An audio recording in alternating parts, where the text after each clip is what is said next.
கர்த்தராகிய இயேசு கிறிஸ்துவின் நாமத்திற்கு மகிமை உண்டாவதாக. கர்த்தருக்குள் பிரியமானவர்களே, இந்த நாளுக்கான சிந்தனை பகுதியை நாம் கொஞ்சம் நேரம் எடுத்து சிந்திச்சு பார்க்கலாம். ஒவ்வொரு மனுஷனும் தான் அதிகமாக பொக்கிஷமாக நினைக்கக்கூடிய எதையும் ரொம்ப கவனமாக பார்த்துக்கிறான். அதிக விலையேற பெற்றதாக கருதப்படக்கூடிய எந்த பொருளும் அலட்சியமாக வைக்கப்படாது. மளிகை கடையில் முந்திரி, பாதாம், மிளகு போன்ற இருக்கக்கூடிய பொருட்கள் எல்லாம் ரொம்ப கவனமாக உள்ளறையில் வைக்கப்படும். ஆனால் உப்பு மூட்டை வெளியில் வைக்கப்படும். அதை பூட்டி கூட வைக்க மாட்டாங்க. இப்படி தான் நம்மளுடைய வாழ்க்கையில் முக்கியமானதாக விலையேற பெற்றதாக எண்ணப்படக்கூடிய எந்த காரியத்தையும் ரொம்ப ஜாக்கிரதையாக கவனத்தில் வைப்போம். இல்லைன்னா அசட்டையாக இருப்போம். பொதுவாக இன்றைக்கி அதிக முக்கியமாக நினைக்கிறத நாளைக்கு அற்பமாக தோணலாம். இன்றைக்கி அற்பமாக தோன்றதெல்லாம் நாளைக்கு பொக்கிஷமாக மாறலான்றது உண்மை. ஆனால் காலம் முழுவதும் பொக்கிஷமாக கருத வேண்டியவைகளை அலட்சியம் செய்து விடுறோம்.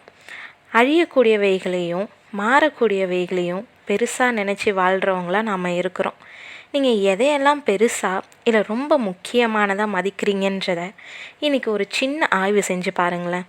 உங்கள் உள்ளம், அழியிற சரீரம், உலகம் இது எல்லாத்துக்கும் அதிக முக்கியத்துவத்தை தருதா, இல்லை உங்களை உருவாக்குனவரும் மன்னிச்சவரும் மீட்டெடுத்தவரும் பரிசுத்தமாக்கி மகிமையில் சேர்க்கிறவருமாகிய தேவனுக்கு தருதா? முதலாவது, தேவன் ஆவிக்குரிய ஜீவியம், பரலோகம். 2, வேதாகமம், ஜெபம், ஐக்கியம். 3, உறவு, குடும்பம், நேசிக்கக்கூடிய நபர். 4, படிப்பு, வேலை, சம்பாத்தியம். 5, நகை, பணம், நிலம். 6, செல்ஃபோன், கம்ப்யூட்டர், வாகனம். 7, நண்பர்கள், விளையாட்டு, கேலிக்கன்னு மேலே சொல்லப்பட்டவைகளை நம்மளுடைய வாழ்க்கையில் எந்த மதிப்பில் இல்லை நம்ம எந்த இடத்துல வச்சுருக்கிறோன்றதை இன்றைக்கி ஆய்வு செய்ய நேரம் எடுத்துக்கொள்வோம். தொழிலதிபர் டாட்டாவுக்கு ஒரு நண்பர் இருந்தார். அவர் பேனா வைக்கக்கூடிய இடத்த அடிக்கடி மறந்துடுவார். இதனால் விலை மலிவாக நிறைய பேனா வாங்கி தொலைச்சிருவார். இந்த கவனக்குறைவை நினச்சி ரொம்ப மனசு வருந்தி போனார். அப்போ டாட்டா தன்னுடைய நண்பருக்கு ஒரு ஆலோசனை வழங்கினார்.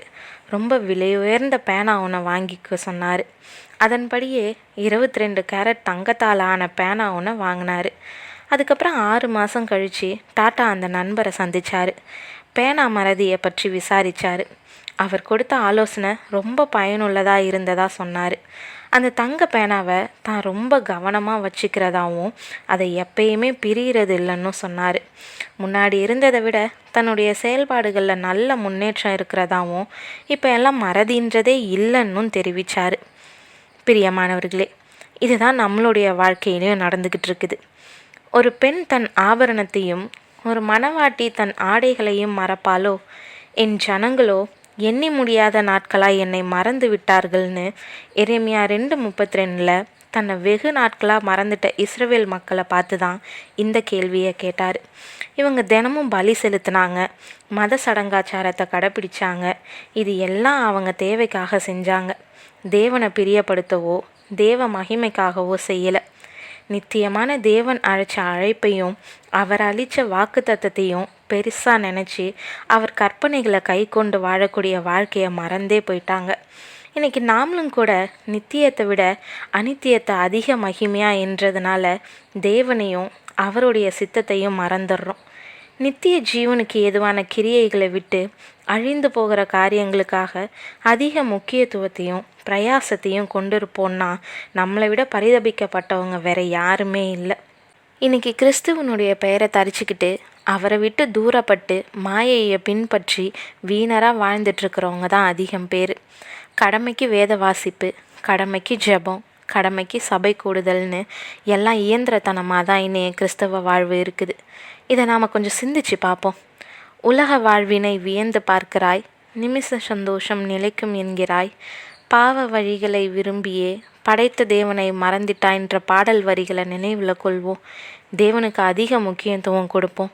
நம்மளுடைய வாழ்வின் ஒவ்வொரு நாட்களிலும் மறவாமல் கடைசி வர ஒவ்வொரு நிமிஷமும் அவரோட வாழ்ந்திடுவோம். தேவன் தாமே கிருபையும் தயையும் செய்வாராக. ஆமீன்.